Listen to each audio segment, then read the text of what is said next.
Good evening, everyone. Mayam kamdong nabirige. Ngasi tang tara January gi tang tara almost igi senen PK senen asi hokiba sahi gi August ki tang nipanda hudukse kibani. Adu ngasi tang tara ni January gi almost tang nipanda gi September tang nipanda thama mapung phagadamne. Then October gi tang nipanda muk thani mapung phagadamne. November da August, September, October, November, December. December. December have this January ki complete ki no sida thamari mapung phagadam ne to system nuai jaba ngasi aigi ngasi numisida 20k subscriber lan mangam jaba yam nuai jai ka atei YouTube channel gi ngaro bodi kasi apik ibo keno ne yam masing chanabu yadri ba ma oi ba tare adubo sum aina khanjeroba di thodong leru da ba do 20k subscriber yorokani kai sidi ko ado hojikti 20k subscriber yorokan sidi di tang aingonda mayam phangdari 100k subscriber that silver phangbogi kano do ai chu kitang pangokgi khudong chawang lowning do ai chu kitang subscribe to biriba khoi kuri mo ko subscriber kuri mo PK channel gi maikei de gi ngam khoi letena singmang ngamroi do bala manama ton sinjere haba sim ahanu de thamjage yam nuai jai ngasi numisida 20k subscriber yobungam jaba makhatana ai 100k subscriber yobungam nabagi tanja do soina myam gi sajok pibiu haba si thamjage yam nuai jai ngasi numisida aduna aina mamang thagat sakiba channel singda langlen mikonsa yam nuai jai aisu mayam ba okay langlen mikonsa yam nuai jai chen langlen gi laiki gi live tai yam toina thengna jai ngarang moksu thengna bade ngasi jung tang thokjaram mane yam nuai jai chen gi support to biba subscribe to biba amadi chen khoi gi chen khoi na laiki da to birakpa acting ga ke ga mayam sing da soi support to boina isagi haithoi singthobe kya si promote to bose kitang aijo kani mayam da su puthoksa ba iramdam sigi masin tum khala iba kya sing sina masa masa gi haithoi singthobe kya uthopung ngam bagi tanja sing do aiso damak mayam da support to boina promote to jage habagi kano do wakalon da hariba PK top 10 do hangdok sabane do ai gi channel so duma PK top 10 ha ngarang chan langlen gi live thang matam daina PK top 10 haina laksabdo ai samakne aduna ai laki da PK top 10 haina damak thamjabane aduna yari makhaidi aina thamjaning badi PK top 10 aina thamjadurisi ai koi acting oina to biba masi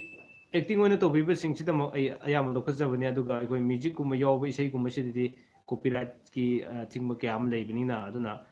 acting kuma sidida ai ayam lo khajabane aduna chen koina so laki da ayam ba tobirok matamda acting ki lambi sidin ayam tobiro habisi thamjage thank you ahan message tabirak pa jan langle mikonsa yam nuai jai aduga ngasi live to so ahan mane thengna bane aduna ai maikei de ki PK channel gi maikei gi happy new year thamjage achoba sapam ibung ai pung mapan nang hongdabai pakhum adu pibirak khidre karam bagino ojum mahangbiro ke sukaide choba sapam Satish okay ngasi unareko Satish brother wishing happy life and the best of luck thank you so much aduna agi maiki de gisu PK channel gi maiki de gisu ino Satish da happy new year kaijage aduga langlen mikosa hoi mabung okay thank you aduna koi mayamna laiki da amadi tongan tonba acting to bi aba keno sing sida koi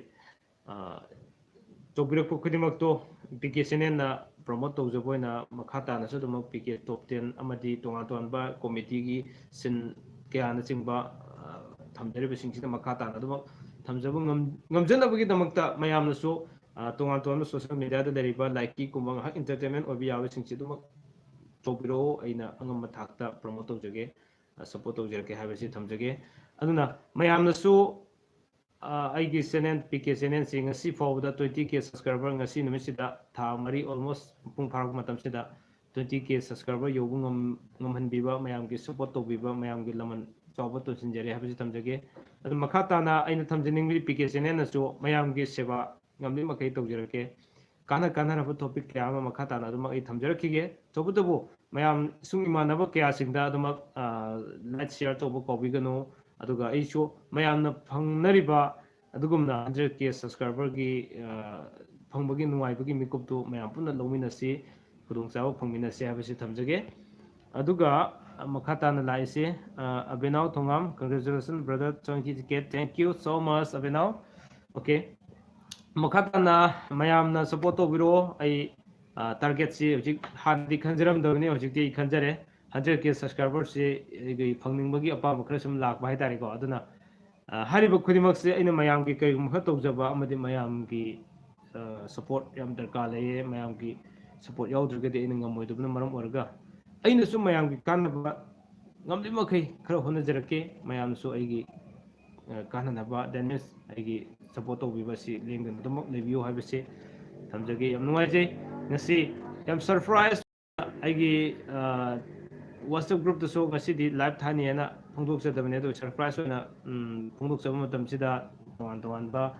ꯚ꯭ꯌꯨꯋꯔ ꯀꯌా ꯑꯃ ꯊꯣꯛꯄꯤꯔꯛꯄ ꯌꯥꯝ ꯅꯨꯡꯉꯥꯏꯖꯩ ꯑꯃꯗꯤ message ꯊꯥꯕꯤꯔꯛꯄ ꯈꯨꯗꯤꯡꯃꯛꯄꯨꯁꯨ ꯌꯥꯝ ꯅꯨꯡꯉꯥꯏꯖꯩ okay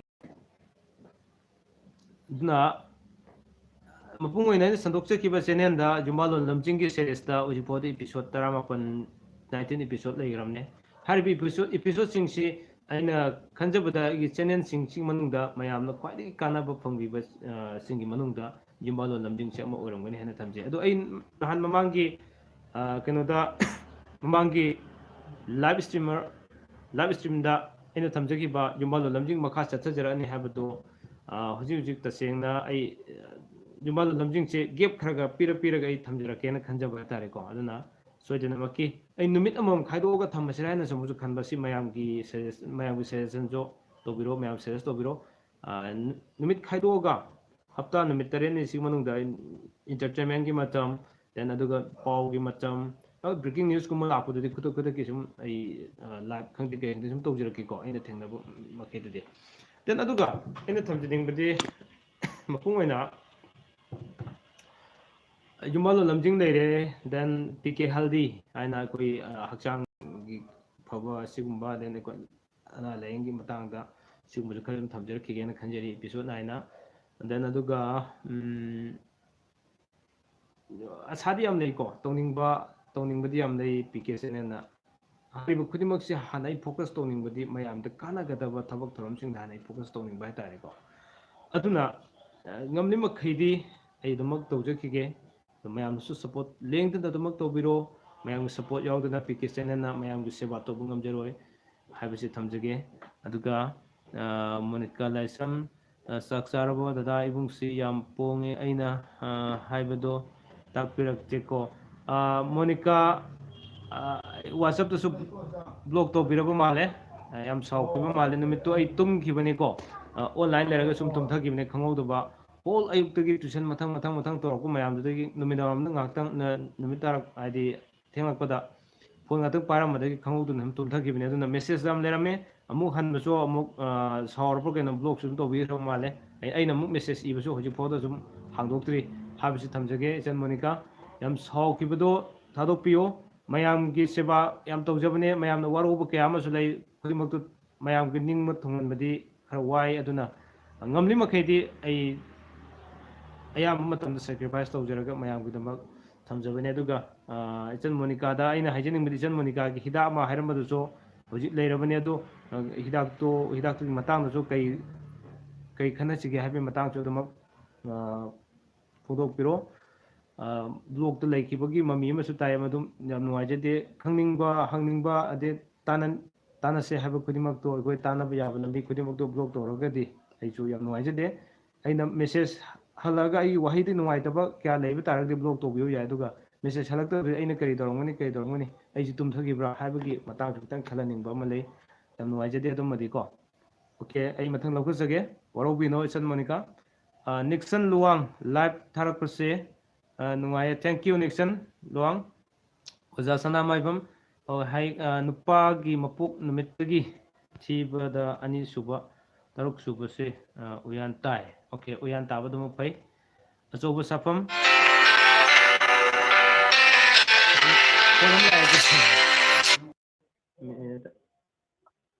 ꯌꯥꯔꯕꯣ? ꯌꯦꯛ ꯑꯃꯗꯤ ꯁꯔꯨꯛꯀꯤ ꯃꯇꯥꯡꯗꯁꯨ ꯈꯔ ꯊꯝꯕꯤꯔꯛꯑꯣ, ꯑꯗꯨꯒ ꯃꯉꯥꯡ ꯑꯃꯗꯤ ꯅꯤꯡꯊꯧꯖꯥꯒꯤ ꯃꯔꯝꯗꯁꯨ ꯈꯔ ꯇꯥꯖꯅꯤꯡꯉꯤ. ꯑꯣꯀꯦ, ꯍꯥꯏꯖꯔꯛꯀꯦ. ꯑꯗꯨꯒ ꯌꯦꯛ ꯁꯔꯨꯛꯀꯤ ꯃꯇꯥꯡꯗ ꯇꯣꯉꯥꯟꯅ ꯒ꯭ꯂꯣ ꯑꯃ ꯁꯦꯝꯖꯔꯛꯀꯦꯀꯣ. ꯑꯩ ꯁ꯭ꯇꯦꯠ ꯑꯅ ꯂꯩꯖꯕꯅꯤ. ꯖꯨꯝꯕꯥꯗꯣ ꯅꯝꯖꯤꯡꯁꯦ ꯑꯩꯅ ꯈꯤꯇꯪ ꯒꯦꯞ ꯈꯔ ꯄꯤꯕꯒꯤ ꯋꯥꯅꯤꯀꯣ. ꯑꯗꯨꯅ ꯅꯨꯡꯇꯤꯒꯤ ꯇꯧꯔꯛꯄꯗ ꯃꯌꯥꯝ ꯌꯦꯡꯍꯧꯗꯦ ꯍꯥꯏꯕꯅꯆꯤꯡꯕ ꯀꯌꯥ ꯂꯩꯕ. ꯑꯗꯨꯅ ꯑꯩ ꯅꯨꯃꯤꯠ ꯑꯃ ꯈꯥꯏꯗꯣꯛꯆꯔꯒ ꯊꯝꯖꯒꯦꯅ ꯍꯥꯏꯖꯕꯅꯦ. ꯑꯗꯣ ꯃꯁꯤꯒꯤ ꯃꯇꯥꯡꯗꯁꯨ ꯃꯌꯥꯝꯒꯤ ꯁꯖꯦꯁꯟ ꯑꯗꯨꯝ ꯄꯤꯕꯤꯔꯛꯑꯣ ꯍꯥꯏꯕꯁꯤ ꯊꯝꯖꯒꯦ. ꯑꯗꯨꯒ ꯍꯧꯖꯤꯛꯀꯤ ꯃꯉꯥꯡꯒ ꯅꯤꯡꯊꯧꯖꯥꯒꯤ ꯃꯇꯥꯡꯁꯦ, ꯃꯉꯥꯡꯁꯤ ꯌꯦꯛꯅꯦ, ꯑꯗꯨ ꯅꯤꯡꯊꯧꯖꯥ ꯍꯥꯏꯁꯤꯅ ꯁꯂꯥꯏꯅꯦ. ꯌꯦꯛ ꯁꯂꯥꯏ ꯍꯥꯏꯅꯕꯗꯣ ꯑꯗꯨꯃꯥꯏꯅ ꯂꯩ. ꯃꯉꯥꯡ ꯑꯃꯗꯤ ꯅꯤꯡꯊꯧꯖꯥ ꯁꯂꯥꯏ, ꯃꯉꯥꯡ ꯌꯦꯛ ꯍꯥꯏꯅ ꯁꯨꯃꯥꯏꯅ ꯂꯩꯕꯅꯦ ꯍꯥꯏꯁꯤ ꯊꯝꯖꯒꯦ.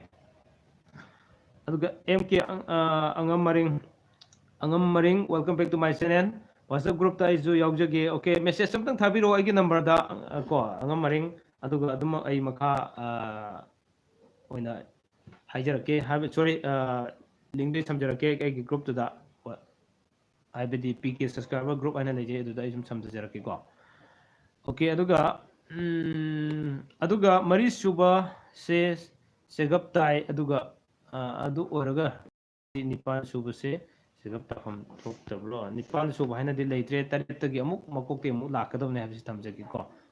ꯑꯃꯨꯛ ꯊꯤꯕ ꯍꯧꯔꯛꯀꯗꯕ ꯍꯥꯏꯇꯥꯔꯦ ꯁꯅ. ꯁꯄꯣꯁ ꯑꯩꯈꯣই ꯇꯔꯦꯠ ꯂꯩꯕꯁꯦ, ꯅꯨꯃꯤꯠ ꯇꯔꯦꯠꯅꯤꯒꯤ ꯂꯩꯕꯁꯦ, ꯇꯔꯦꯠꯅꯤꯁꯤꯗꯒꯤ ꯑꯃꯨꯛ ꯇꯔꯦꯠꯅꯤ ꯌꯧꯔꯀꯥꯟꯗ ꯑꯃꯨꯛ ꯃꯀꯣꯛꯇꯒꯤ ꯑꯃꯗꯒꯤ ꯑꯃꯨꯛ ꯊꯤꯔꯛꯀꯗꯕꯅꯦ. ꯅꯤꯄꯥꯟ ꯍꯥꯏꯅ ꯊꯤꯔꯔꯣꯏꯕ. ꯑꯗꯨꯗꯩꯗꯤ ꯆꯐꯨ ꯏꯋꯥꯟ ꯍꯥꯏꯅ ꯑꯃꯨꯛ ꯂꯥꯛꯀꯗꯕ ꯍꯥꯏꯇꯥꯔꯦꯀꯣ. ꯑꯗꯨꯃꯥꯏꯅ ꯂꯩꯕꯅꯦ. ꯗꯦꯟ ꯑꯩꯈꯣꯏ ꯈꯥꯕꯩ ꯍꯥꯏꯅ ꯂꯩꯔꯝꯃꯒ ꯑꯃꯨꯛ ꯈꯥꯕꯩꯗꯒꯤ ꯆꯐꯨ ꯍꯥꯏꯅ ꯂꯥꯛꯈꯤꯒꯨꯝ ꯇꯧꯕꯅꯦ. ꯑꯗꯨꯃꯥꯏꯅ ꯌꯦꯡꯕꯤꯌꯣ. ꯈꯥꯕꯩ ꯐꯥꯎꯗ ꯅꯨꯃꯤꯠ ꯊꯪꯅꯕ ꯑꯅꯤꯗꯣ ꯑꯗꯨꯃꯥꯏꯅ ꯂꯩꯈꯤꯕꯅꯦ, ꯈꯥꯕꯩꯒꯤ ꯆꯐꯨ ꯀꯥꯏꯅꯀꯣ. ꯑꯗꯨꯗꯒꯤꯗꯤ ꯆꯐꯨꯒ ꯃꯀꯣꯛꯇꯤ ꯊꯤꯔꯛꯀꯗꯕꯅꯦ ꯑꯃꯨꯛ ꯂꯩꯒꯗꯕ. ꯑꯗꯨꯅꯦ ꯃꯄꯣꯛ ꯅꯨꯃꯤꯠ ꯃꯥꯟꯅꯕ ꯀꯥꯡꯕꯨꯒꯤꯗꯤ ꯀꯣ, ꯀꯥꯡꯕꯨꯒꯤꯅꯤꯀꯣ ꯑꯣꯖꯥ ꯍꯥꯏꯕ. ꯑꯣꯀꯦ, ꯃꯄꯣꯛ ꯅꯨꯃꯤꯠ ꯃꯥꯟꯅꯕꯒꯤꯗꯤ ꯆꯐꯨ ꯉꯥꯛꯇ ꯇꯥꯏ ꯍꯥꯏꯕ. ꯑꯍꯥꯟꯕ ꯆꯐꯨ ꯍꯥꯏꯅ ꯊꯤꯗꯣꯏꯅꯦ. ꯑꯗ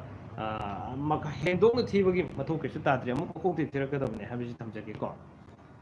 ꯂꯣꯡꯖꯝ ꯀꯤꯌꯣꯕꯇꯤ, okay, welcome back to my channel. ꯏꯆꯟ ꯀꯤꯌꯣꯕꯇꯤ, ꯌꯥꯝ ꯅꯨꯡꯉꯥꯏꯖꯩ ꯏꯆꯟꯈꯣꯏ ꯎꯕ ꯀꯣ. ꯑꯩ ꯂꯥꯏꯚ ꯊꯥꯕ ꯃꯇꯝꯗ ꯏꯆꯟꯈꯣꯏ ꯎꯕ ꯌꯥꯝ ꯅꯨꯡꯉꯥꯏꯖꯩ. ꯁꯥꯔꯒꯤ ꯂꯥꯏꯚ ꯌꯦꯡꯗꯕ ꯀꯨꯏꯔꯦ. ꯑꯩ ꯃꯃꯥꯡꯗ ꯉꯁꯤ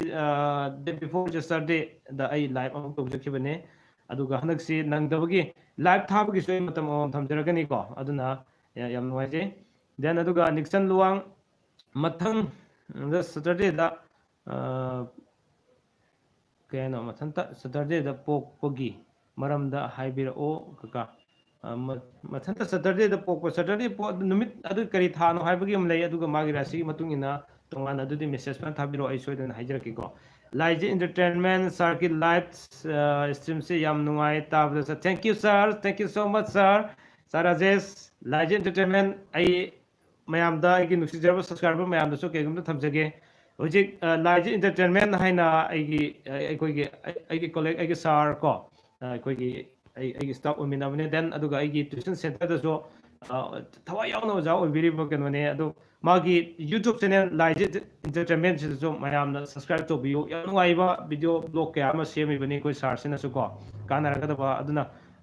this is my humble request Laiz entertainment मयामना सब्सक्राइब तोबियो हाइबसिसो अꯩꯒꯤ नुसिजरबा सब्सक्राइब सिंदसो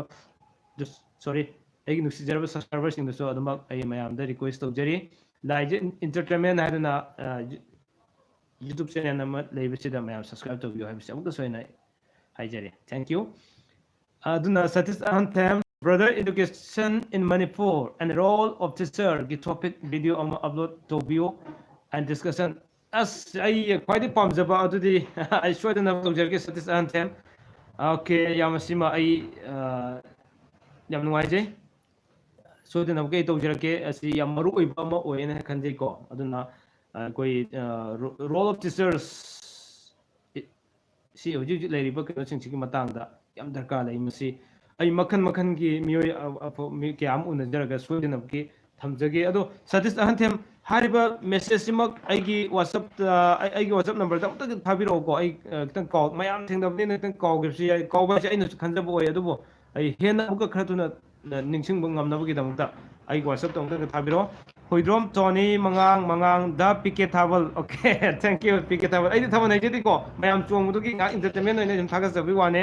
थैंक यू ꯊꯥꯕꯜꯕꯨ ꯅꯤꯡꯁꯤꯡꯕꯤꯔꯛꯄ ꯊꯥꯕꯜꯒꯤ ꯕ꯭ꯂꯣꯛ ꯑꯍꯨꯝ ꯑꯩ ꯁꯦꯝꯖꯈ꯭ꯔꯕꯅꯦ ꯃꯌꯥꯝꯅ ꯈꯟꯕꯤꯔꯛꯄ ꯀꯌꯥ ꯉꯔꯥꯡ ꯊꯥꯒꯠꯆꯈꯤꯕꯗꯣ ꯃꯌꯥꯝꯅ ꯔꯤꯀ꯭ꯋꯦꯁ ꯇꯧꯕꯤꯔꯛꯄ ꯁꯤ ꯍꯥꯞꯄꯤꯔꯛꯑꯣ ꯍꯥꯞꯄꯤꯔꯛꯑꯣꯅ ꯑꯩꯒꯤ ꯋꯥꯆꯞꯇ ꯊꯥꯕꯤꯔꯛꯄꯁꯤꯡꯗꯣ ꯑꯩ ꯍꯥꯞꯆꯕꯅꯤꯀꯣ then ꯅꯤꯛꯁꯟ ꯂꯨꯋꯥꯡ ꯀꯀꯥꯒꯤ ꯅꯝꯕꯔꯗꯤ ꯑꯣꯀꯦ ꯑꯩ ꯍꯥꯏꯖꯔꯛꯀꯦ ꯑꯩꯒꯤ ꯅꯝꯕꯔ ꯏꯕꯤꯌꯣ 700598396 number once again em haijage 700598396 ꯈꯪꯕꯤꯔꯝꯒꯅꯤ ꯑꯩꯈꯣꯏꯒꯤ ꯏꯆꯦꯒꯤ ꯃꯆꯥꯅꯨꯄꯤ ꯌꯥꯝ ꯅꯨꯡꯁꯤꯕ ꯑꯁꯤ ꯃꯥꯅ ꯌꯥꯝ ꯅꯣꯏꯕ ꯑꯗꯣ ꯌꯥꯝ ꯅꯨꯡꯁꯤꯕ ꯉꯁꯤ ꯀꯥꯟꯆꯤꯄꯨꯔꯗ ꯂꯩꯕꯅꯦ ꯌꯥꯝ ꯅꯨꯡꯁꯤꯕ ꯑꯩꯒꯤ ꯏꯆꯦꯒꯤ ꯃꯆꯥꯅꯨꯄꯤ ꯃꯊꯟꯒ ꯄꯣꯛꯆꯕ ꯂꯥꯡꯂꯦꯟ ꯊꯥꯗꯣꯏ ꯃꯥꯒꯤ ꯃꯤꯡꯁꯦ ꯍꯧꯖꯤꯛ ꯍꯧꯖꯤꯛ ꯀꯥꯟꯆꯤꯄꯨꯔꯒꯤ ꯄꯦꯔꯥꯗꯥꯏꯁ ꯑꯦꯀꯥꯗꯃꯤꯗ ꯀ꯭ꯂꯥꯁ ꯀꯌꯥꯅꯣ ꯀ꯭ꯂꯥꯁ 5 ꯀꯥꯔꯤꯕꯅꯤ ꯍꯟꯗꯛ 5 ꯀꯥꯒꯗꯕ ꯑꯣꯀꯦ ꯉꯁꯤ ꯑꯩꯒꯤ ꯌꯨꯝꯁꯤꯗ ꯂꯥꯛꯑꯦ ꯑꯩꯒꯤ ꯏꯕꯥꯏꯗꯨꯁꯨ ꯑꯗꯒꯤ ꯑꯩꯒꯤ ꯆꯦꯆꯦ ꯑꯃꯗꯤ ꯏꯆꯥꯅꯨꯄꯤꯁꯤꯁꯨ ꯄꯨꯟꯅ ꯂꯥꯛꯑꯦ ꯌꯥꯝ ꯅꯨꯡꯁꯤꯕ ꯏꯆꯥꯅꯨꯄꯥꯁꯦ ꯌꯥꯝ ꯅꯨꯡꯁꯤꯕ ꯏꯆꯥꯅꯨꯄꯤꯅꯤ ꯀꯣ ꯃꯌꯥꯝ ꯑꯝꯇ ꯌꯦꯡꯕꯤꯌꯨ ꯃꯊꯪꯗ ꯄꯣꯛꯆꯕꯅꯤ ꯌꯥꯝ ꯅꯨꯡꯁꯤꯕ ꯂꯥꯡꯂꯦꯟ ꯊꯥꯗꯣꯏ 오케이. 하이면 한번 하이면 ma'am PK channel subscribe to view hai ma'am PK channel subscribe to view amadi like to view okay thank you ai maka chajarake then aduga okay kika yogre kaka ge number oi ai number haijare ko nixon luang number khangbiramane khanjai oja sana maibam mapok numit ki maikei ꯃꯐꯝ ꯅꯨꯃꯤꯠꯀꯤ ꯃꯥꯏꯀꯩ ꯄꯛꯅꯕꯒꯤ topic ꯑꯃꯨꯛꯇ ꯇꯧꯁꯤ ꯑꯣꯖꯥ okay ꯁꯣꯏꯗꯅꯕꯒꯤ ꯇꯧꯖꯔꯒꯦ ꯔꯥꯁꯤꯒꯤꯔ ꯀꯩꯅꯣꯝꯗ ꯑꯩ ꯇꯧꯖꯈ꯭ꯔꯕꯅꯦ ꯃꯄꯣꯛ ꯅꯨꯃꯤꯠꯀꯤꯁꯨ ꯑꯩ ꯁꯦꯝꯖꯔꯛꯈꯤꯒꯦ ꯃꯇꯝ ꯈꯔ ꯉꯥꯏꯕꯤꯌꯨꯀꯣ ꯑꯗꯨꯅ life entertainment thank you so much for your compliments sir okay thank you sir okay ꯌꯥꯝ ꯅꯨꯡꯉꯥꯏꯖꯩ ꯁꯥꯔ ꯑꯩꯈꯣꯏ ꯈꯨꯗꯤꯡꯃꯛ ꯀooperation ꯄꯤꯅꯅ ꯂꯩꯃꯤꯟꯅꯁꯦ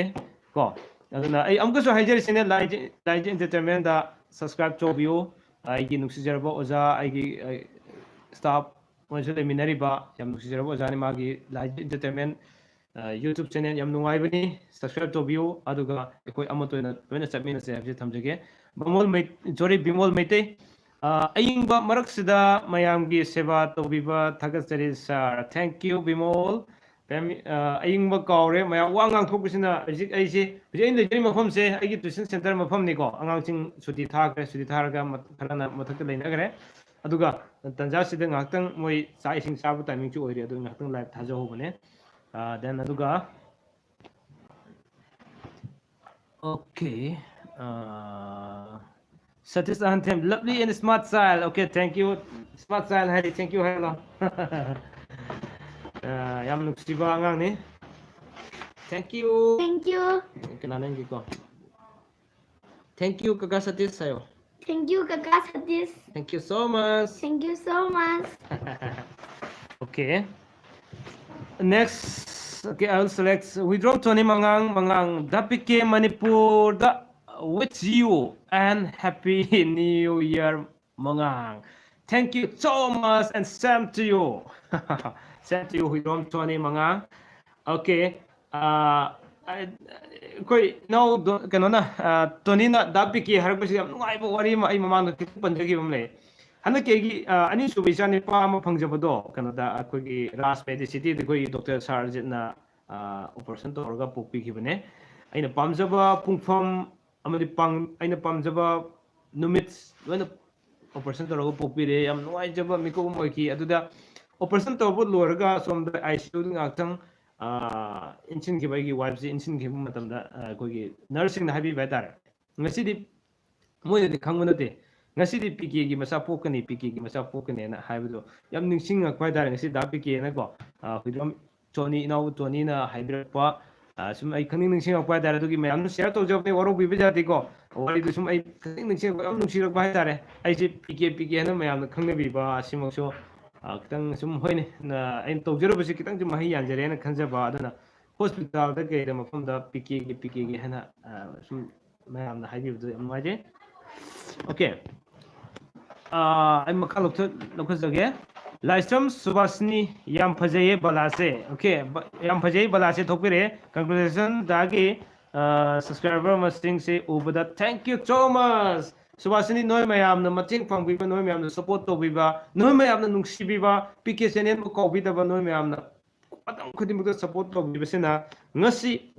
sigi thaksi yobu ngamjabani aide sigi thakbu yobugi thodona khanjaradabane ngisai joi thamjari dune adobo hojikti mayamna nungsibiba mayamna support tobiba si urakandai sabokti togena torodi ai mai faana mapung faana tobu ngamjage amadi mayamgi sebasi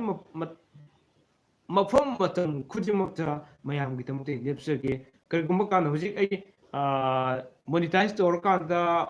ai pin number ma thakri pin number si yoragadi ai kitang paisa ju khara lakko horone an kanjai masigi live paisa sing se ai gi nuksijar subscribers sing da ai kathok sabagi video on semjara kan so mayam gi dong dai kai gum khatok jagi haibagi lambi se ilmu thamjage habse ara ko paisa khudimuk se mayam gi dong da amadi lei dulai gi dong da ai kathok sage haibagi keno so ai thamdabane ko asi wakon se leje hujuma ki onedi paisa lakhung latri oi dollar khar de lere but to pin number se kolkata de la ena di tai yorokri thamu hen ka sangani hai masi yorokanda ai kana gumam tang de si ahana phangu prasasi kana gumam da ai ismari kathok sege leite laraba mi amadadi natraga always homder ke nomade kathok sege pesadi yamu pesadi oroi adu mas mai thamjage habise adu karin phagani ha ko khudimuk adum mayam ga tana se yam nuai jadabadi ai hanaki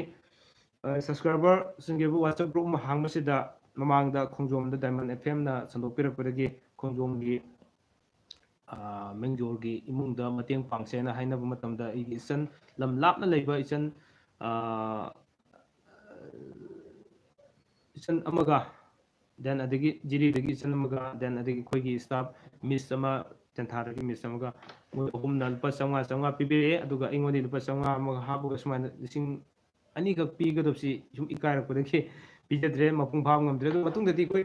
channel si hangdok charakanda aina sungam mateng pangje mayam su support to biloga koi karigumba leite lare singdam koi karigumba khara to base ai pamjai masima ngambo oijage amadi mayam support to biyo habisi jo thamjage koi karigumba khara torom se habisi wakalonda PK channel ji hangdok sabane thank you so much mayam na cooperation pibiba then waje then aduga okay ojabu thagasari yam kanna kana raba wafam takiba yai pare kesam keso maitei yam nuaijei okay salam Rex okay bye Rex keep up the good work brother okay thank you so much salam Rex ya marop thokpira yam nuaijei Rajkumar robots dapike si ahanba ubda khoi kaka malure ois adudi photo mingninge da okay ai ma mi le ram sam nuai je lambam sanjoles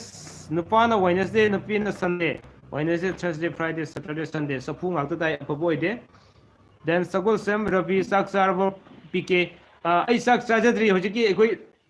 ibai koi se koi then adiki se ki masal bi hoji ai no myam unja ki bodo moi myam si lak pagi hoji se jum chak gi dang theng thong bai tare ko aduga sum asi ngoarga khara theng mayam punna sum chamina sen adu man lai jabane marak sida ai usu ngak han gen aina live sing atang thajaba ngasi di thabok chin ma kya dagi keno sin nangjatra bai tare ko koina just aigi blog semjaba sin nangjatra baduna blog sembagi matam sum mayam ngam discussion to bo pamjabane kari numita hoi sunday numita chayolgi rasi phol ene lere asigumadana kogi just kane what to say PK top 10 gumba asina kai numita sandokpa then PK comedy na kai numita sandokpa jumbalo lamjing na kai numita sandokpa haibani singmasing chay numita thamakanda tawrasira na khanjarakpagi apama leibne si mayamgi feedback ai pamjai sigi matam so mayamgi feedback means mayam suggestion pamjai ko aduna ai makha chathajarake thank you Satyajantam brother say I am positive and happy man thank you so much ai matam kading du wakhan nungai jai ba pamjai tobu ai am lairaba mi amane lairaba mi aina lairaba ubi yade but ai wan hinge huisho wari tobu ai maithong da awabadi uhanbe yade ai why have so high fati aduna hide nam se san hona jaga dom have si thamjage thank you so much Satish Antem Okay, Rajkumar Robots, Nupina Friday, Nupana Saturday, Amata Habiro, Nupana Saturday, Nupina Friday, Friday, Saturday, Madu, Kabai Tai, Chapu, Kabai Tai, Apabu, they have his thumbs again. Nundia Lucinani, Aduga Karimukanam, Kanarakukanda, Ukai Kai, Film, they can have the thumbs again. Langambum, Sanjolis, Nupagi Rasina, Tula, Nupigina, Kaina Amta Habiro. Sorry for that question, Malangum Sanjolis. ꯑꯩ ꯔꯥꯁꯤꯒꯤ ꯑꯣꯏꯅꯗꯤ ꯅꯨꯃꯤꯗꯥꯡ ꯍꯥꯏꯕ ꯌꯥꯖꯗ꯭ꯔꯦꯀꯣ ꯑꯗꯣ ꯍꯌꯦꯡ ꯑꯩꯒꯤ ꯋꯥꯆꯞ ꯅꯝꯕꯔꯗ ꯑꯝꯇꯪ ꯊꯥꯕꯤꯔꯣ ꯑꯉꯥꯡꯕꯗ ꯁꯣꯏꯅ ꯍꯥꯏꯖꯔꯛꯀꯦ ꯍꯥꯏꯕꯁꯤ ꯊꯝꯖꯒꯦ ꯑꯣꯀꯦ come on ꯑꯩ ꯃꯌꯥꯝꯒꯤ ꯃꯦꯁꯦꯖ ꯉꯥꯏꯖꯔꯤ I'm watching ꯑꯗꯨꯅ ꯆꯥꯛꯇꯤ ꯂꯥꯝꯃꯝꯃꯦꯍꯦ ꯆꯥꯛ ꯂꯥꯝꯕ ꯇꯥꯔꯒꯁꯨ ꯑꯩ ꯃꯌꯥꯝ ꯉꯁꯤ ꯎꯅꯍꯧꯗꯕ ꯌꯥꯗꯦꯅ ꯃꯌꯥꯝ ꯊꯦꯡꯅꯩꯁꯤꯅꯦ ꯌꯥꯝ ꯅꯨꯡꯉꯥꯏꯖꯩ ꯑꯗꯨꯅ ꯑꯩꯅ ꯅꯣꯡꯃꯗ ꯇꯧꯔꯤꯕ ꯊꯕꯛꯁꯦ ꯑꯝꯇꯪ ꯃꯌꯥꯝ ꯈꯪꯕꯤꯅꯤꯡꯕ꯭ꯔꯣ ꯑꯩꯅ ꯅꯣꯡꯃꯗ ꯇꯧꯔꯤꯕ ꯊꯕꯛꯁꯦ ꯑꯩ ꯄꯨꯡ ꯀꯌꯥꯗ ꯇꯨꯝꯃꯤ ꯄꯨꯡ ꯀꯌꯥꯗ ꯍꯧꯒꯠꯂꯤ ꯄꯨꯡ ꯀꯌꯥꯗꯒꯤ ꯀꯌꯥꯕꯨ ꯀꯔꯤ ꯊꯕꯛ ꯇꯧꯏ ꯍꯥꯏꯕꯁꯦ ꯑꯩ ꯃꯌꯥꯝꯗ ꯁꯤꯌꯔ ꯑꯝꯇ ꯇꯧꯖꯒꯦ ꯉꯁꯤ ꯑꯗꯣ ꯃꯦꯁꯦꯖ ꯈꯔ ꯂꯥꯛꯑꯦ ꯁꯤꯁꯨ ꯍꯥꯟꯅ ꯑꯝꯇ ꯄꯥꯖꯈꯤꯒꯦꯀꯣ ꯖꯁ ꯔꯥꯖꯀꯨꯃꯥꯔ ꯔꯣꯕꯣꯠꯁ ꯑꯁ ꯕꯤꯠ ꯂꯩꯇꯦꯗ ꯔꯣꯕꯣꯠꯁ ꯕꯤꯠ ꯂꯩꯇꯕ ꯇꯧꯕꯤꯈꯤꯅꯣ ꯑꯗꯣꯝꯒꯤ ꯑꯃꯗꯤ ꯑꯗꯣꯝꯒ ꯈꯪꯅꯔꯤꯕꯤ ꯍꯥꯏꯇꯥꯔꯦ ꯅꯠꯇ꯭ꯔꯒꯅ ꯖꯁ ꯀꯩꯅꯣꯒꯤ ꯑꯩꯈꯣꯏꯒꯤ ꯈꯪꯅꯔꯤꯕ ꯅꯠꯇ꯭ꯔꯒ ꯂꯩꯃꯤꯟꯅꯔꯤꯕ ꯍꯥꯏꯕ ꯇꯥꯔꯦ ꯀꯔꯤ ꯑꯣꯏꯗꯣꯏꯅꯣ ꯈꯪꯗꯦꯀꯣ ꯅꯣꯏꯅꯤꯒꯤ ꯔꯥꯁꯤꯗꯣ ꯀꯔꯤ ꯀꯔꯤ ꯂꯩ ꯔꯥꯁꯤꯗ ꯄꯛꯅꯕꯅ ꯀꯔꯤꯅꯣ ꯍꯥꯏꯕꯅꯆꯤꯡꯕꯁꯨ ꯑꯩ ꯁꯣꯏꯗꯅ ꯌꯦꯡꯕꯤꯔꯛꯀꯦ ꯑꯩꯒꯤ ꯋꯥꯆꯞꯇ ꯊꯥꯕꯤꯔꯛꯑꯣ ꯍꯥꯏꯕꯁꯤ ꯊꯝꯖꯒꯦ ꯕꯤꯠ ꯌꯥꯝ ꯇꯦꯛꯄ ꯇꯧꯕꯤꯒꯅꯣ ꯌꯦꯡꯕ ꯌꯥꯕ ꯌꯥꯝ ꯂꯩꯔꯤ ꯍꯥꯏꯕꯁꯤ ꯊꯝꯖꯒꯦꯀꯣ ꯊꯦꯡꯛ ꯌꯨ ꯋꯤꯗ꯭ꯔꯣꯝ ꯇꯣꯅꯤ ꯃꯉꯥꯡ ꯔꯥꯆꯟ ꯏꯟ ꯁ꯭ꯇꯦꯠꯁ ꯔꯥꯆꯟ ꯏꯟ ꯁ꯭ꯇꯦꯠꯁ ꯑꯣꯀꯦ ꯑꯥꯔꯠꯁ ꯅꯕꯀꯨꯃꯥꯔ ꯑꯩꯒꯤ ꯀꯃꯦꯟ ꯂꯥꯛꯇꯕ ꯃꯥꯜꯂꯦ ꯀꯃꯦꯟ ꯅꯕꯀꯨꯃꯥꯔꯒꯤ ꯀꯃꯦꯟꯁꯤ ꯍꯧꯖꯤꯛ ꯂꯥꯛꯏꯕꯁꯤꯅ ꯑꯍꯥꯟꯕ ꯑꯣꯏꯅ ꯊꯦꯡꯅꯩ ꯑꯣꯀꯦ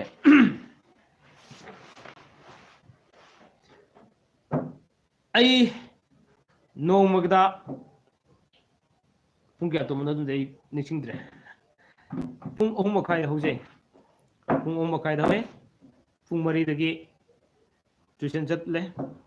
ꯍꯟꯗꯛ 10 ꯊꯥꯒꯗꯧꯕ ꯑꯉꯥꯡꯁꯤꯡꯒꯤ ꯀꯣ ꯇ꯭ꯌꯨꯁꯟ ꯆꯠꯂꯦ ꯄꯨꯡ 4ꯗꯒꯤ 5 ꯐꯥꯎ 5ꯗꯒꯤ 6 ꯐꯥꯎ 6ꯗꯒꯤ 8 ꯐꯥꯎ ꯑꯗꯨꯒ 8ꯗꯒꯤ ꯑꯃꯨꯛ ꯑꯩꯒꯤ ꯌꯨꯝꯗ ꯃꯊꯪ ꯑꯩ ꯂꯧꯖꯈ꯭ꯔꯦ ꯗꯦꯟ ꯁ꯭ꯀꯨꯜꯗ ꯑꯃꯨꯛ ꯆꯠꯂꯦ ꯁ꯭ꯀꯨꯜꯗ ꯄꯨꯡ 3:30 ꯐꯥꯎ ꯂꯩꯔꯦ 3:30ꯗ ꯑꯃꯨꯛ ꯂꯥꯛꯑꯦ ꯂꯥꯛꯑꯒ ꯑꯩ ꯐꯥꯏꯠ ꯇꯨ ꯂꯥꯏꯐꯀꯤ ꯑꯃꯨꯛ ꯊꯕꯛ ꯈꯔ ꯆꯦꯟꯕ ꯍꯧꯔꯦ ꯐꯥꯏꯠ ꯇꯨ ꯂꯥꯏꯐꯀꯤ ꯌꯥꯎꯔꯕ ꯀꯝꯄꯅꯤ ꯑꯗꯨ ꯈꯔ ꯆꯦꯟꯖꯔꯦ ꯗꯦꯟ ꯑꯗꯨꯒ ꯄꯨꯡ 3:30ꯗꯒꯤ ꯑꯩ ꯌꯨꯝꯗ ꯑꯃꯨꯛ ꯇ꯭ꯌꯨꯁꯟ ꯑꯃꯨꯛ ꯇꯧꯔꯦ ꯑꯞ ꯇꯨ ꯄꯨꯡ 8:30 ꯐꯥꯎ 8:30 ꯂꯣꯏꯔꯦ ꯑꯩ ꯀꯔꯝꯕ ꯃꯇꯝꯗ ꯕ꯭ꯂꯣꯛ ꯁꯦꯝꯒꯅꯤ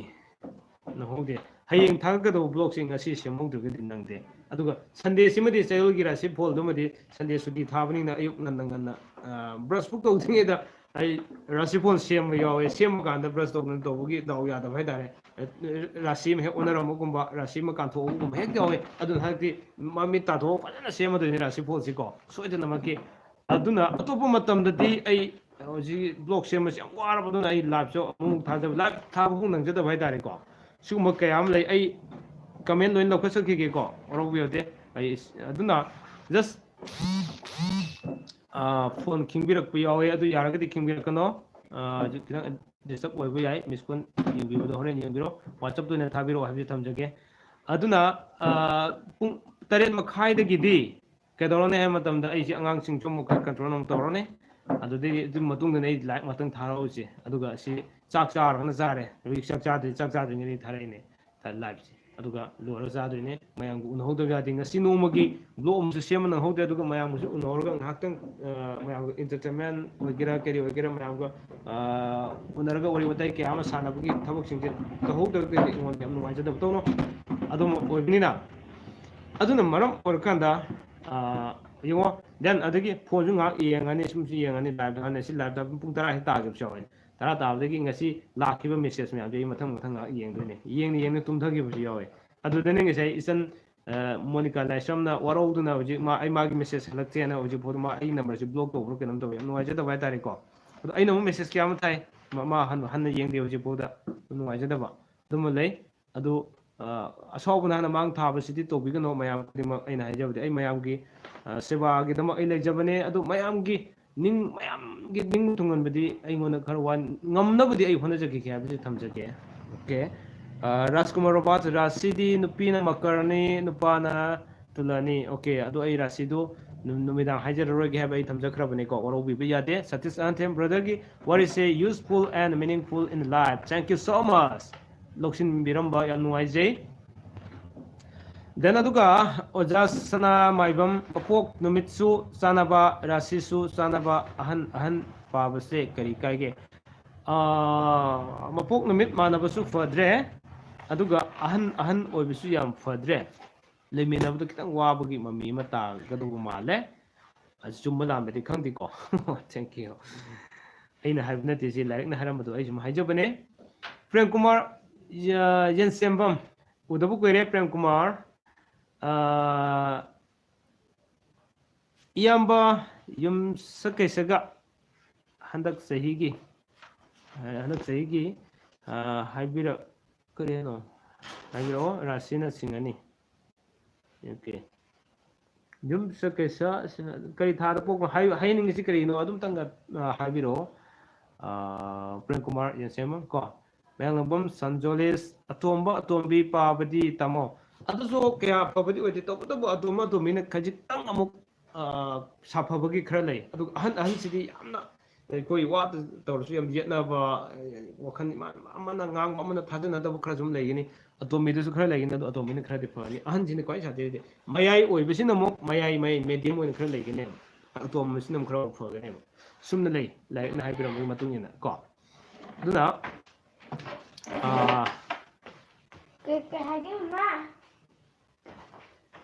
okay. Nixon Duang. Mathan Pokpase, Kedoge Kaka, Mathan Pokpase, Alaman and Ludo. Thank you.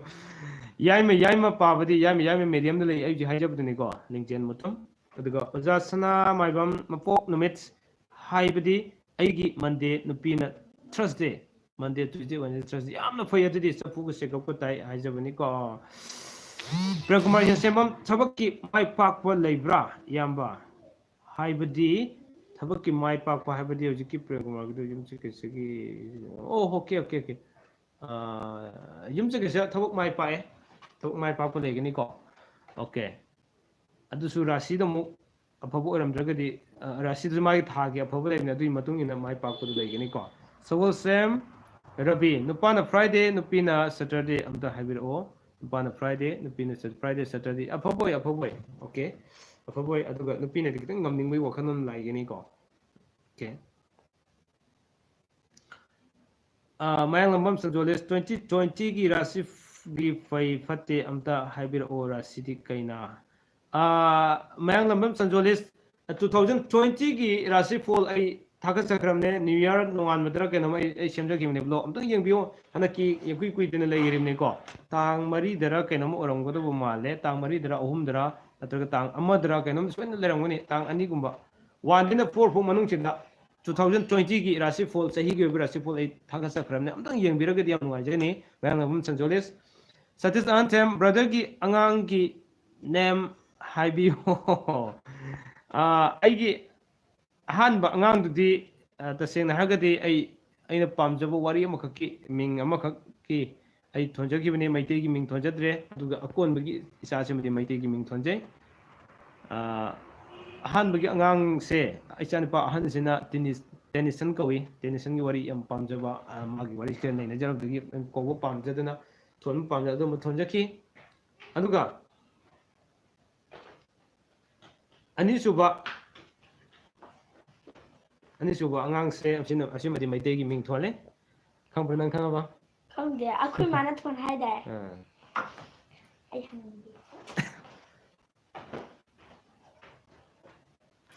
okay ayuk na napok pa niya aduna aduga mari na mo thonjaba 31 love story by 27 authors okay thank you aduma igiba kano do okay Lingjel mutum nupina yumjage sa nupagina irai di kai kaiba leige tamo nupina yumjage sa nupana irai haibuko nupana irai thangja nangmaying dago lebo yumjage fai chafuge wanga dai ko then aduga Lokesuri Langbam welcome back to my channel Nupina Friday, Nupana Sunday, Sunday, Monday, Tuesday, Wednesday, Thursday, Friday. Okay, fine. Apa boy? Abe maningom sar. Okay, isan abe malae, isan tombi lae. Yam nungai ngasidi ngana tumam dredana, isan je. Prabhakaran Huidrom, Friday day yadro, mapok numit manabani sa funga gatay sa fuma kai gani. Romi, Nupina Tuesday, Nupana Saturday, and the Hibiro O, Nupina Tuesday, Nupana Saturday, Sunday, Monday, Tuesday, Saturday, Sunday, Monday, Tuesday. Apaboy sa fuga, Segapatay. Okay, thank you, Romi, for your comment, for your question. Yam Namaje. Ado mayam question hangbigadabo leiribra ngasidi kitang tension gi sakra lama fore adu ngahang leikige mayamgi wanggi pokum kumjakige PKCNN leirisi mayamgi damo kini ngasi PKCNN bu 20k subscriber bu yohunbira kansida karigi mayamgi apambagi damo PKCNN leiroidoribano lingjel chum sokthok pirot sathok piro tang okay ai ngatang ngai kige amuk lep khre amuk thabdu ngai de now view lesson tam nupana Sunday nupina Wednesday apabo oi ai ge sap manai thank you melangom sanjolis safu taba paktise kaigina tamo ai yam khangningi tamo safu ani leragadi safu makai gane ba safu makai ragadi ke dawni kuine dai minaro habani da reko okay hi bulore message su kapi gare sanjolis ai hi answer pi nang hore message su kakre genta de okay isan abe man ingom sar haram ga tumine adi wahang hang kadra da ngai na leibane hang tre mk angamareng chamo sajipu gi Friday da pokpase kari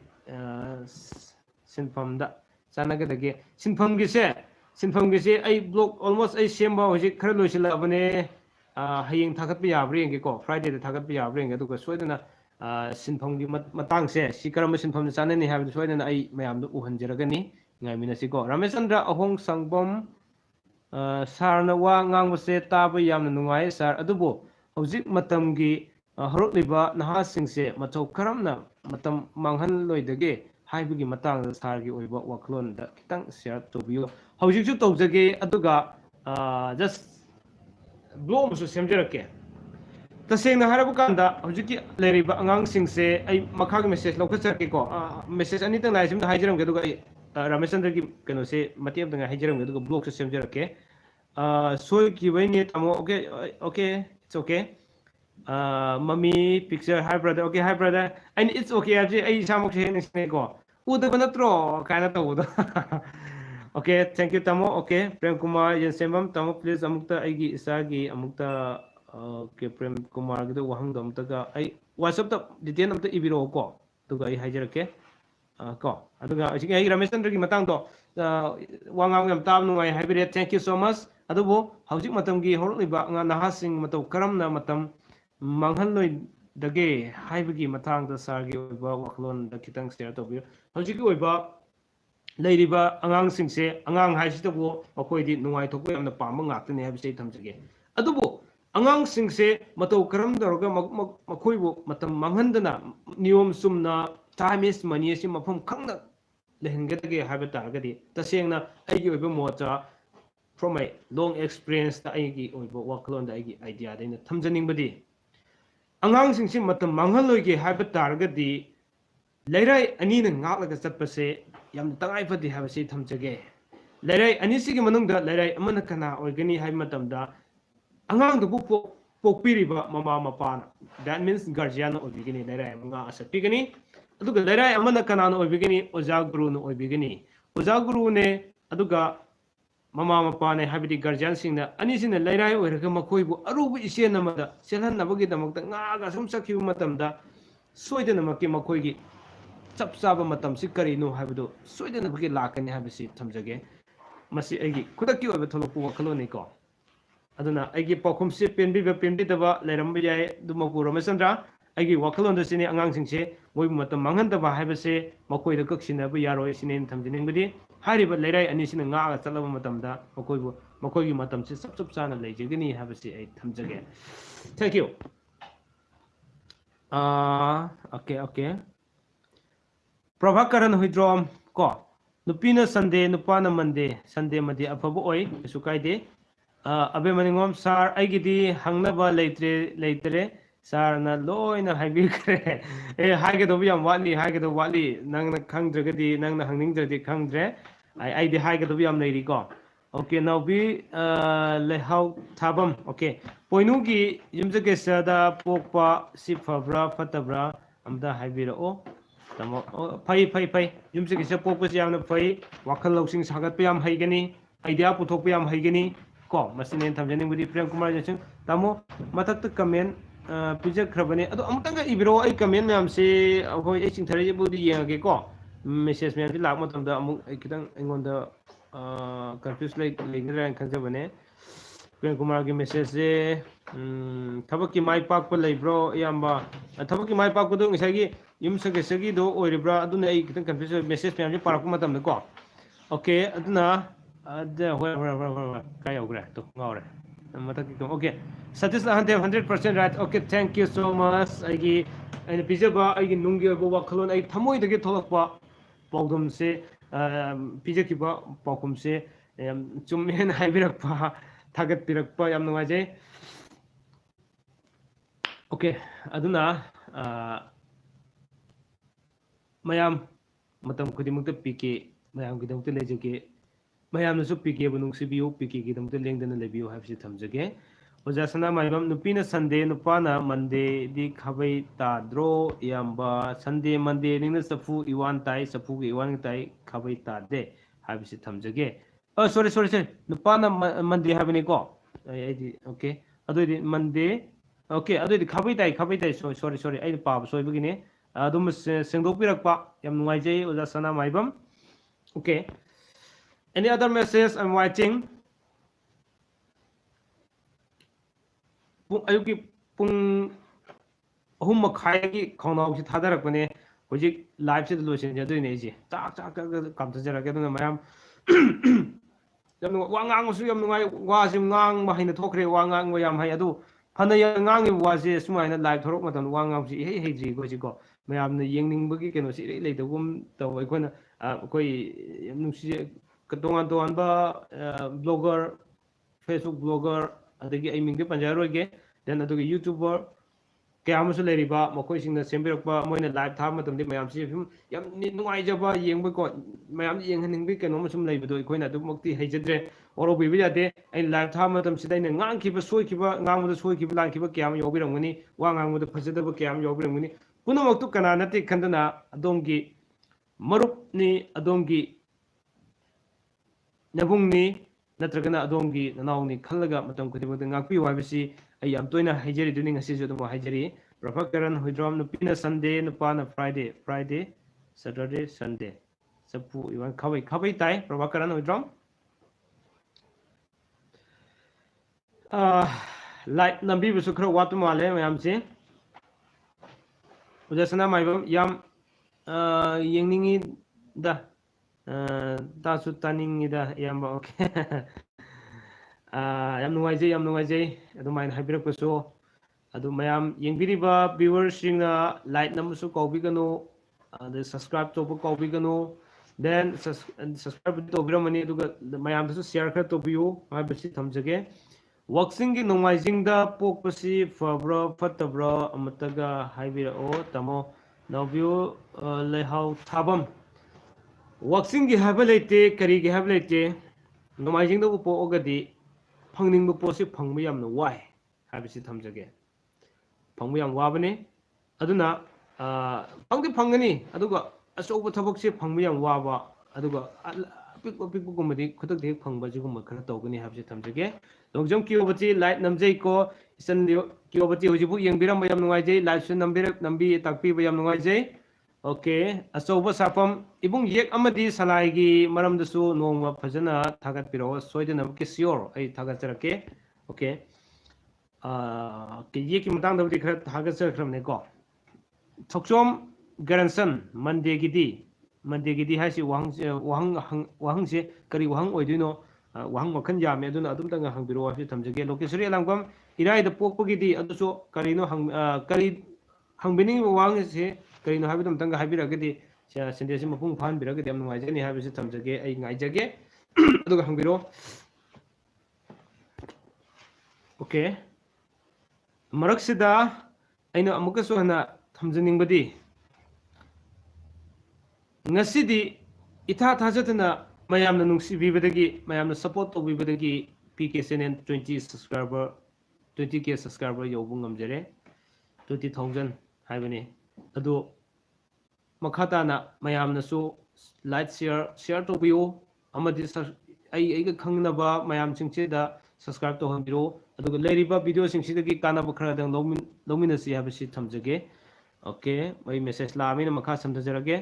Monday the pork pasi apaba mira haibani okay Monday the pork pasi hoi apabri oigale maso aduga hoi ayambana chokpok chani makhara sum dai ko Monday the pork pasi Thursday thabakki amta haibiro sir okay adu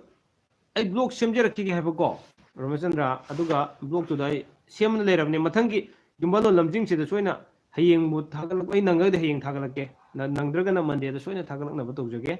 aduda loina muki mayam yengbiro kari karambo office karamba department da sigi rasi sigi mapok matungina chanabage habido mapung fana semjira kisinida lokesuri elangwam irai da pokpagi afaba fataba o khangjeningi sir okay thank you o adumaina haibiragadi ai jo kitang lamsin ba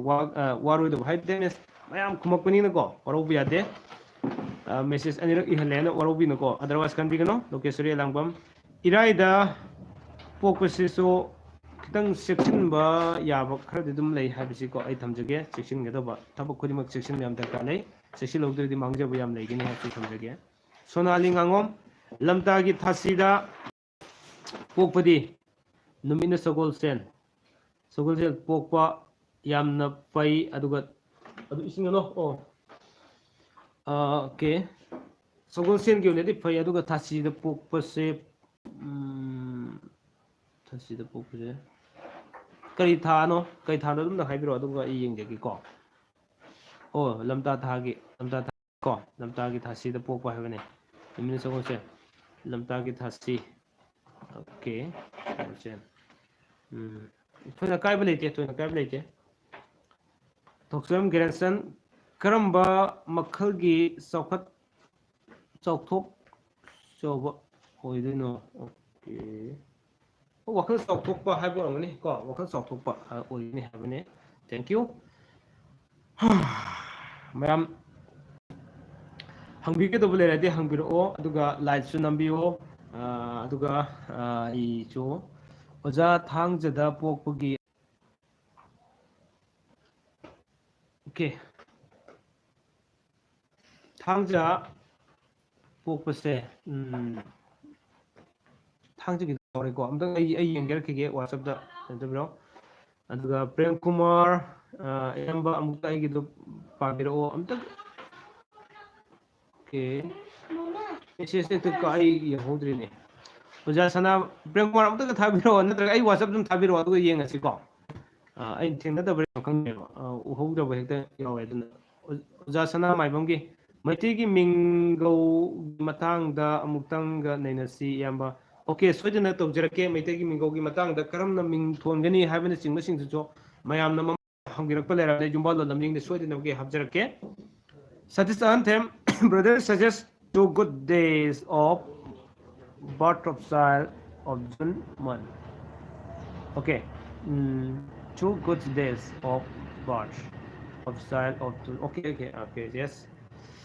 I told you again, Iwi Ahmed Debu Parengi Thasu Thursday Pung 6:15 PM da Popogi Amukta Habiro Mapok Fabra Habido Paren Thagi Thursday 5 Kasukai di Apaboy Habiji Tamjage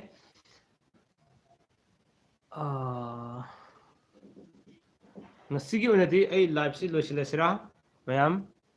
Fan Thasu Thursday 5 ꯑꯀꯥꯏꯕ ꯂꯩꯇꯦ ꯍꯥꯏꯕꯁꯤ ꯊꯝꯖꯒꯦ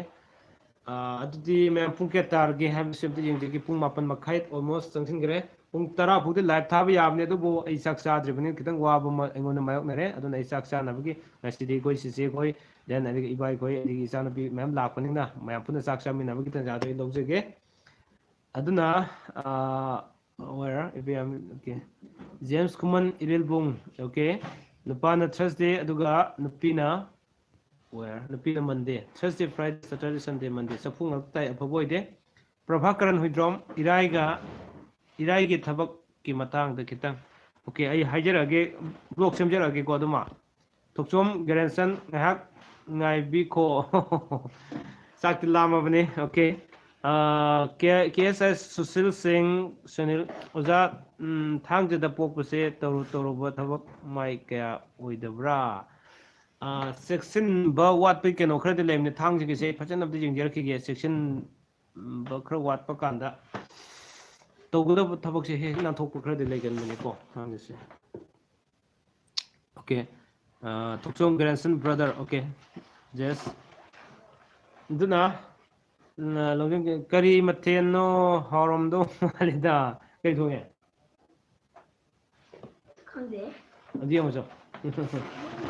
ꯌꯦꯡꯉꯨꯆꯣ ꯆꯤꯆꯦ ꯑꯃꯗ ꯃꯊꯦꯜ ꯑꯝꯇ ꯍꯥꯏꯒꯦ ꯉꯁꯤꯗꯤ ꯃꯊꯦꯜꯕꯨꯗꯤ ꯑꯦꯔꯦꯟꯖ ꯇꯧꯈꯤꯗꯦ ꯃꯣꯏ ꯊꯦꯡꯅ ꯂꯥꯛꯄ ꯍꯥꯏꯇꯥꯔꯦꯀꯣ ꯑꯗꯨꯒ ꯁꯨꯝ ꯄꯨꯟꯅ ꯆꯥꯃꯤꯟꯅꯅꯕ ꯊꯝꯕꯅꯦ ꯁꯤꯟꯈꯤꯕꯕꯨꯗꯤ ꯑꯩ ꯆꯤꯆꯦꯒꯤ ꯃꯆꯥ ꯅꯨꯄꯤꯁꯤꯅ ꯃꯊꯦꯜ ꯍꯪꯕ ꯆꯠꯈ꯭ꯔꯤ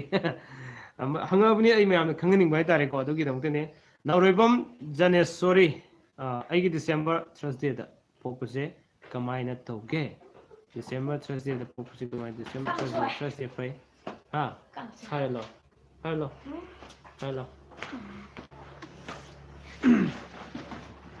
ꯂꯥꯎ ꯑꯟꯇꯤ ꯀ꯭ꯌꯣꯕꯇꯤ ꯀꯥꯡꯁꯣꯏ ꯊꯣꯡꯉꯦ ꯍꯥꯏꯌꯣ ꯑꯟꯇꯤ ꯀꯤꯌꯣꯕꯗꯤ ꯀꯥꯡꯁꯣꯏ ꯊꯣꯡꯉꯦ ꯑꯟꯇꯤꯅ ꯍꯪꯉꯛꯄ ꯀꯔꯤ ꯃꯊꯦꯜꯅꯣ ꯍꯥꯏꯕꯗꯨ ꯆꯥꯗ꯭ꯔꯤ ꯑꯩꯈꯣꯏ ꯃꯃꯥꯅ ꯁꯥꯡꯃꯟꯈ꯭ꯔꯦ ꯍꯥꯏꯌꯣ ꯑꯗꯨꯗꯤ ꯑꯩꯈꯣꯏ ꯃꯃꯥꯅ ꯍꯥꯏꯈ꯭ꯔꯦ ꯀꯥꯡꯁꯣꯏ ꯊꯣꯡꯉꯦ ꯍꯥꯏꯌꯣ ꯑꯩꯈꯣꯏ ꯃꯃꯥꯅ ꯀꯥꯡꯁꯣꯏ ꯊꯣꯡꯉꯦ ꯑꯩ ꯆꯤꯆꯦꯒꯤ ꯃꯆꯥꯗꯨꯅꯤꯀꯣ ꯑꯣꯀꯦ ꯅꯥꯎꯔꯦꯝꯕꯝ ꯖꯅꯦꯁꯣꯔꯤ ꯁꯤꯝ ꯍꯥꯏꯈ꯭ರೆ ꯗꯦꯟ ꯊꯣꯛꯆꯣꯝ ꯒ꯭ꯔꯦꯟꯁꯟ ꯕ꯭ꯔꯗꯔ ꯍꯧꯖꯤꯛꯀꯤꯗꯨ ꯐꯖꯅ ꯍꯥꯏꯕꯤꯔꯛꯑꯣ ꯄ꯭ꯂꯤꯖ ꯑꯦꯛꯁꯄ꯭ꯂꯦꯟ ꯑꯩꯒꯤ ꯅꯨꯄꯤꯅ ꯊꯔꯁꯗꯦ ꯄꯣꯛꯑꯦ ꯑꯗꯨꯒ ꯑꯩꯅ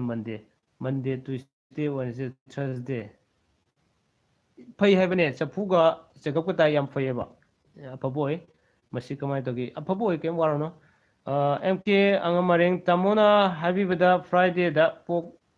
ꯄꯣꯛꯁꯦ ꯆꯦꯛꯁꯤꯟꯗ꯭ꯔꯗꯤ ꯃꯥꯡꯒꯜꯂꯤ ꯍꯥꯏꯕ ꯁꯤꯃꯗꯤ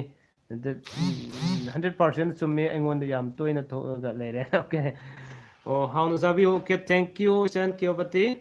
ꯍꯥꯎꯅ ꯆꯥꯕꯤꯌꯨ ꯑꯟꯇꯤ ꯆꯥꯖꯒꯦ ꯍꯥꯏꯌꯣ ꯑꯟꯇꯤ ꯆꯥꯖꯒꯦ ꯑꯣꯀꯦ ꯑꯩꯒꯤꯁꯨ ꯍꯥꯏꯕꯤꯔꯝꯗꯅ ꯖꯅꯦꯁꯣꯔꯤ ꯀꯔꯝꯕꯅꯣ brother good night okay good night ꯍꯥꯏꯕꯤꯔꯛꯄ ꯌꯥꯎꯔꯦ ꯖꯅꯦꯁꯣꯔꯤꯒꯤꯗꯣ ꯀꯔꯝꯕꯅꯣ ꯑꯝꯇꯒ ꯍꯥꯏꯕꯤꯔꯛꯑꯣ ꯑꯩ ꯆꯤꯡꯊꯔ ꯑꯝꯇ ꯌꯦꯡꯖꯒꯦꯀꯣ ꯀꯥꯏ ꯌꯧꯔꯦ ꯑꯣꯀꯦ ꯑꯩꯒꯤ ꯗꯤꯁꯦꯝꯕꯔ ꯊꯔꯁꯗꯦꯗ ꯄꯣꯛꯄꯁꯦ ꯀꯃꯥꯏꯅ ꯇꯧꯒꯦ ꯐꯩ ꯍꯥꯏꯕꯅꯤꯀꯣ ꯊꯔꯁꯗꯦ ꯑꯐꯕ ꯑꯣꯏ ꯑꯗꯨꯒ ꯗꯤꯁꯦꯝꯕꯔ ꯍꯥꯏꯅ ꯅꯠꯇꯕ ꯄꯣꯏꯅꯨꯔ ꯀꯩꯅꯣ ꯍꯥꯏꯕꯗꯣ ꯑꯗꯨꯝꯕꯁꯨ ꯌꯦꯡꯒꯗꯕꯅꯦ ꯑꯗꯨꯒ ꯃꯌꯥꯝꯅ ꯍꯪꯕꯤꯅꯤꯡꯕ ꯂꯩꯕ ꯈꯨꯗꯤꯡꯃꯛꯇꯣ ꯑꯩꯒꯤ ꯋꯥꯆꯞ ꯅꯝꯕꯔꯗ ꯍꯪꯕꯤꯔꯛꯑꯣ ꯑꯩ ꯁꯣꯏꯗꯅꯃꯛꯀꯤ ꯁꯨꯝ ꯄꯥꯎꯈꯨꯝ ꯄꯤꯖꯅꯕ ꯍꯣꯠꯅꯖꯔꯛꯀꯦ ꯍꯌꯦꯡꯒꯤ ꯅꯨꯃꯤꯠꯁꯤꯗꯤ ꯑꯩ ꯑꯌꯨꯛꯇ ꯃꯣꯔꯅꯤꯡꯗ ꯀ꯭ꯂꯥꯁ ꯇꯧꯔꯝꯕ ꯀꯥꯟꯗ ꯂꯣꯏꯔꯒ ꯀꯥꯟꯆꯤꯄꯨꯔꯒꯤ ꯀꯩꯅꯣꯗ ꯑꯩꯈꯣꯏꯒꯤ ꯖꯁ ꯀꯩ ꯍꯥꯏꯅꯤ ꯁꯤꯀꯥꯏ ꯍꯥꯌꯔ ꯁꯦꯀꯦꯟꯗꯔꯤꯗ ꯐꯥꯏꯖꯣ ꯂꯥꯏꯐꯀꯤ ꯑꯆꯧꯕ ꯆꯥꯛꯂꯦꯟ ꯑꯃꯒ ꯂꯣꯏꯅꯅ ꯁꯨꯝ ꯑꯩꯈꯣই ꯃꯤꯇꯤꯡ ꯂꯩꯕ ꯃꯌꯥꯝꯁꯨ ꯑꯩꯕꯨ ꯅꯨꯡꯁꯤꯕꯤꯗꯨꯅ ꯂꯦꯡꯕꯤꯔꯛꯑꯒꯗꯤ ꯌꯥꯝ ꯅꯨꯡꯉꯥꯏꯖꯅꯤ ꯆꯥꯛꯂꯦꯟ ꯑꯃꯁꯨꯡ ꯃꯌꯥꯝ ꯄꯨꯟꯅ ꯁꯛꯈꯪ ꯃꯥꯏꯈꯪꯅꯕ ꯑꯣꯏꯅ ꯑꯗꯨꯝ ꯆꯥꯃꯤꯟꯅꯕ ꯌꯥꯝ ꯅꯨꯡꯉꯥꯏꯖꯒꯅꯤ ꯑꯗꯨ ꯁꯨꯝ ꯐꯥꯏꯖꯣ ꯂꯥꯏꯐꯀꯤ ꯃꯇꯥꯡꯗꯁꯨ ꯈꯪꯕꯤꯅꯤꯡꯕ ꯂꯩꯔꯒꯗꯤ ꯑꯗꯨꯝ ꯑꯩ ꯃꯌꯥꯝꯗ ꯍꯝꯕꯜ ꯔꯤꯀ꯭ꯋꯦꯁ ꯇꯧꯖꯔꯤ ꯂꯥꯛꯄꯤꯌꯨ ꯈꯪꯃꯤꯟꯅꯁꯤ ꯍꯥꯏꯕꯁꯤ ꯊꯝꯖꯒꯦ ꯌꯥꯎꯅ ꯍꯥꯏꯕꯒꯤ ꯅꯠꯇꯦꯀꯣ ꯁꯨꯝ ꯃꯌꯥꯝꯁꯤꯒꯤ ꯃꯇꯥꯡꯗ ꯀꯔꯤꯒꯨꯝꯕ ꯈꯔ ꯁꯨꯝ ꯈꯪꯕꯤꯅꯤꯡꯕ ꯌꯥꯕ ꯂꯩ ꯑꯗꯨꯅ ꯑꯩꯈꯣꯏ ꯃꯤꯇꯤꯡ ꯑꯆꯧꯕ ꯃꯦꯅꯦꯖꯤꯡ ꯗꯤꯔꯦꯛꯇꯔꯒ ꯌꯥꯎꯔꯒ ꯇꯧꯒꯗꯕꯅꯦ ꯁꯤꯗꯁꯨ ꯃꯌꯥꯝ ꯑꯗꯨꯝ ꯄꯨꯟꯃꯤꯟꯅꯔꯒꯗꯤ ꯌꯥꯝ ꯅꯨꯡꯉꯥꯏꯖꯅꯤ ꯂꯥꯛꯄ ꯉꯝꯕꯤꯒꯗꯕ ꯂꯩꯔꯒꯗꯤ ꯑꯩꯉꯣꯟꯗ ꯃꯦꯁꯦꯖ ꯊꯥꯕꯤꯔꯛꯑꯣ ꯍꯥꯏꯕꯁꯦ ꯑꯩ ꯊꯝꯖꯒꯦ ꯉꯁꯤꯒꯤ ꯑꯣꯏꯅꯗꯤ ꯑꯩ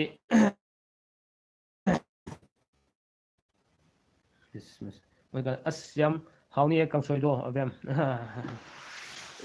ꯅꯦꯅꯦ ꯃꯣꯅꯤꯀꯥ ꯍꯥꯏꯌꯣ ꯅꯤꯅꯦ ꯃꯣꯅꯤꯀꯥ ꯆꯥꯗ꯭ꯔꯤꯕꯅꯤꯅ ꯈꯪꯗ꯭ꯔꯤ ꯆꯥꯗ꯭ꯔꯤꯕꯅꯤꯅ ꯈꯪꯗ꯭ꯔꯤ ꯑꯣꯀꯦ ꯀꯥꯏ ꯂꯩꯈ꯭ꯔꯦ ꯊꯣꯛꯆꯣꯝ ꯒꯤꯔꯦꯟꯁꯟ ꯋꯤꯛꯀꯤ ꯔꯥꯁꯤꯐꯣꯜ ꯊꯥꯒꯠꯄꯤꯔꯛꯄ kauni kaujore ai Sunday ku thaga sarakani Nauroibom Tanesori Poinu ne okay Poinu Thursday pai apaboy Athokom Vidyasagar number do kaka na 8 number ro okay harake 70059 83396 amuka haige 70059 83396 amuka so haige 70059 83396 okay okay haige Vidyasagar number hariko asapya safam ngasi ki topic sibo ai ngasi ki topic se mayam na nungsibiduna 20k subscriber yobogi dongta sum mayam ko una dai logjo bane topic ti mayam na hangbirak pasing sida angam ba thakta pakum sum khumja khara bane adugi dongta ne thamja basi ko aduga ai losin jana ba tawjage mk angam maring good night okay good night angam maring nungai jare kaka okay ai worobi bi yate noma hayeng matam bhangaso ai live thune thajarake aduga to isana pise ai ge sak chami ne adu ngai ne re mayam loin sana gre ma ai ge chami ne ngai ne ai cha de zaro en nei re adu mayam waro bi ya di ko cha si gam tang ai chak cha na gi tan ja da thank you love ni na ai ju chakhaw gi miskon pis le pukchi pur khongong gi le ko sinpham yeng bagi video thagat pikrabro sinpham gi do ai thagat chadriye hayeng la natraga mande da sidai thagat chana ba soina to jerki thabak kitang sinjabadagi ai ngasi jo blog thagat chabung ngasi thagat ken khanjaramane nang draban theng chungai matam yogim na hale angang sing loina ringi matam mak da ko aduna punamak mayam thagat chari message thabirakhiba amadi aigi support tobirakhiba then adagi like tobirakhiba kudimak PKSN gi maikedagi amadi aigi maikedagi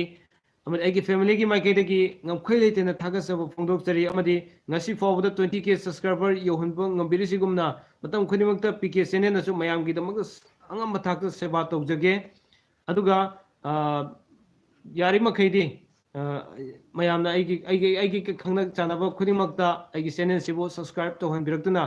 100k gi subscriber gi tanjado yohunba mayam na ngambi ba targati ai mayam ge chobu laman ton sinjabatu natana mayam gi dongtu kai gum kha hen mapung phan to bungam na gi dong hona jage habisi thamjage ngasi gi dongtu di okay message amaro lae monica asam okay good night abem hauna saro sajarage nene Sajarage nene okay then aduna ngasi gi dongtu di message thabirakiba amadi khudimak everyone khudimak ngam khaile ten thaka sa bolene na punamakpu Rumjari IBM hayeng pung kya dano haibiramu pung nipan makai ko mada den tharak na bai tawjaki ko adu pau ai mayam post ai tawjarake okay thank you so much I'm so happy 20k subscriber yohan bi bagi mayam ge chobula man to sinjere okay thank you once again good night all Yes. Rồi